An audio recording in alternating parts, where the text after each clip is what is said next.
Today we are going to solve this integral tan square x dx. Okay, so for solving this, first we should know that tan square integration of tan square x is not happen directly.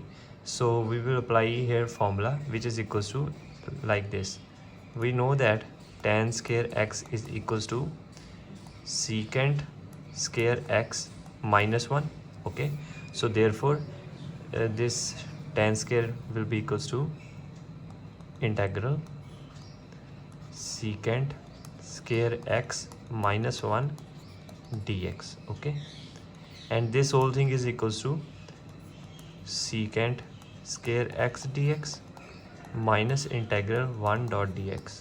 Okay, after that we will separately do integration of this and this. We know that secant square integration is tan x, so this is equals to tan x minus integration of 1 is x and a constant c. So this is our answer. I hope you like, so please subscribe channel if you want to more like this.